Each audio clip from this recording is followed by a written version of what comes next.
तर आता बघू पुढचा प्रश्न. हा प्रश्न संयुक्त पूर्व परीक्षा गट ब 2024 मधला आलेला रिझनिंगचा प्रश्न आहे. त्या रिझनिंगच्या प्रश्नामध्ये म्हटलं आहे, की ब्रेक थ्रूला आपण असं लिहू शकतो. तर याच पद्धतीने या शब्दाला आपण कसं लिहू? तर यामागचं डिकोड करायचं होतं आपल्याला. तर त्याचा कोड असा होता, की आपण त्याला 2-2 ने डिव्हाईड केलं. नंतर त्याला 1, 2, 3, 4 असा नंबर दिला. नंतर त्याला अशा प्रकारे मांडणी होती त्याचीवाली. नंतर हे 2 इथे, 5 इथे. तर कोड येतो 2, 5, 4, 1, 6, 3.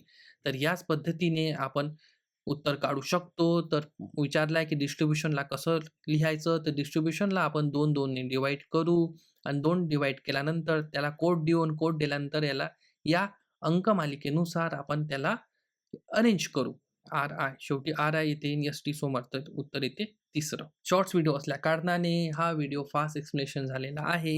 सविस्तर फुल एक्सप्लेनेशनवाला व्हिडिओ पाहायचा असेल तर तुम्हाला इथे लिंक दिसत असेल. तुम्ही ते क्लिक करून संपूर्ण व्हिडिओ पाहू शकता.